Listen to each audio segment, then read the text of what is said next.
Burn a candle for love. Yeah.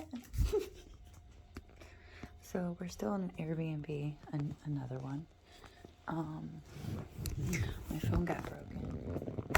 Pretty sure I'm being watched by several people on my phone because it broke like 3 times. So I wanted to make this video. Actually, Spirit told me I needed to. So when we tried checking into our Airbnb, and I don't know if you can see me. Yeah, I guess so. Okay, so we tried checking in, and we got in, and I got the dogs in. I have a 4-year-old, and I left my phone inside, and we only had my son's tablet. I didn't even have the keys to my car, and I came up with the idea. I was like, okay, I'm a fixer. How can I fix this?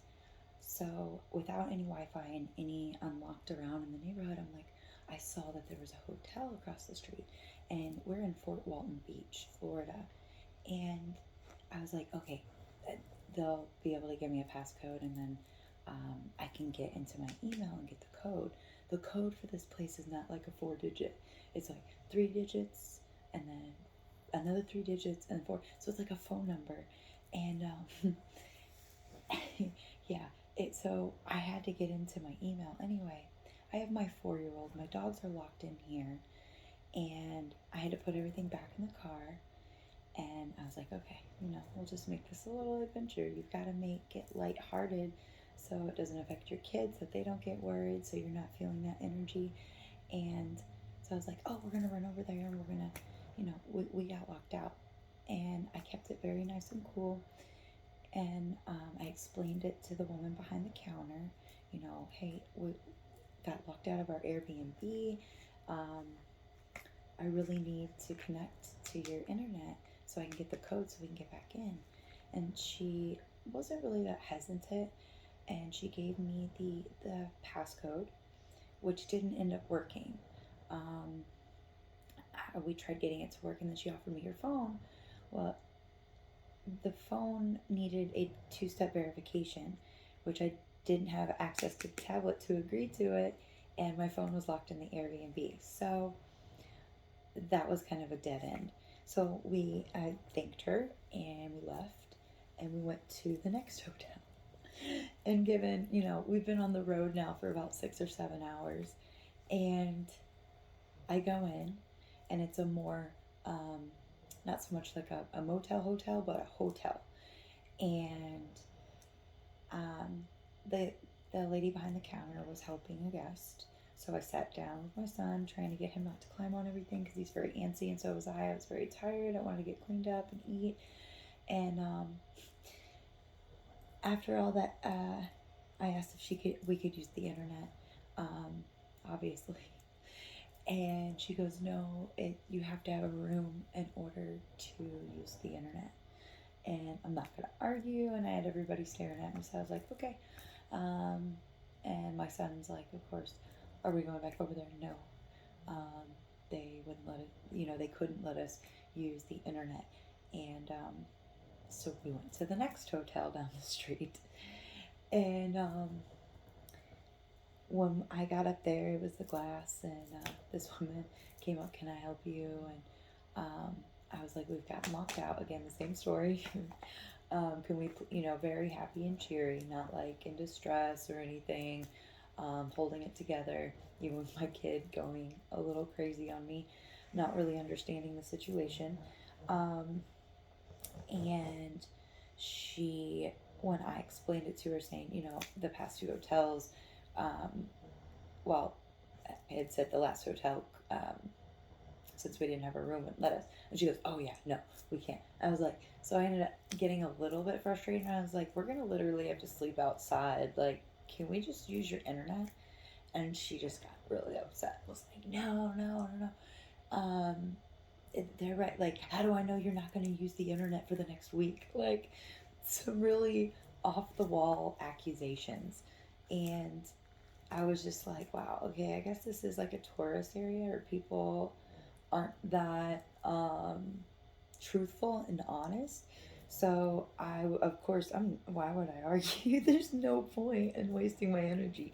So I leave and I'm just looking around. I see like bars and stuff. I don't see any more hotels, and I'm just, trying to ground myself and take a deep breath and realize, the situation. And it kind of got to me because my son was being, a 4-year old. And I just, he was like, no, they're not going to help. No, we got to keep walking. And it was really sad, for my son to experience that. Um, because my tone definitely changed. I was like, Leo, you don't understand. We're locked out. The dogs are locked in. I'm trying to fix the situation, and definitely did not have this calm of a tone. Um, and of course, we feel guilty about after those things. But as long I apologized and I told him, I'm trying to be calm, and I don't want to raise my voice. So I really needed him to understand that I was going through a rough moment, and I needed him to be calm so that I could be calm, so I could fix and figure out a solution. Um, it's a lot more difficult to talk to your spirit guides and your angels and really get yourself grounded, especially during this time with the portal finally closing today at 2:22, 23. But over the horizon, I saw Pizza Hut.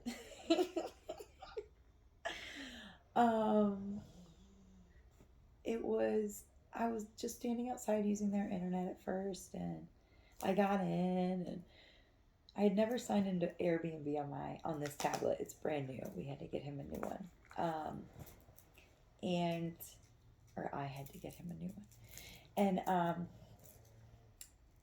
yeah, they're looking at me through the window, and I could tell, and I was just kind of getting frustrated again. And I realized I knew my friend's phone number by heart, and I could get the verification code sent to them, and then they could email it to me, and I could get logged in. So I went inside, and there was a young girl. They're all in the back, kind of talking, I'm sure, about me. Um, and I told her the situation, like, can I use your phone? I've been locked out, and I can't access what I need to access. So she's like, okay, 1 second. And she went back and obviously spoke to her manager. Her manager came out, very nice guy. So nice. He's like, oh, you need to use the phone? Like, no questions asked. Like, yeah, go ahead. Like, free internet. They let me use the phone. Super nice. It's like the moments from Titanic. Like, why would you want to stay on the upper deck with the really snobbish people that make you feel this big when you can go downstairs and rock it?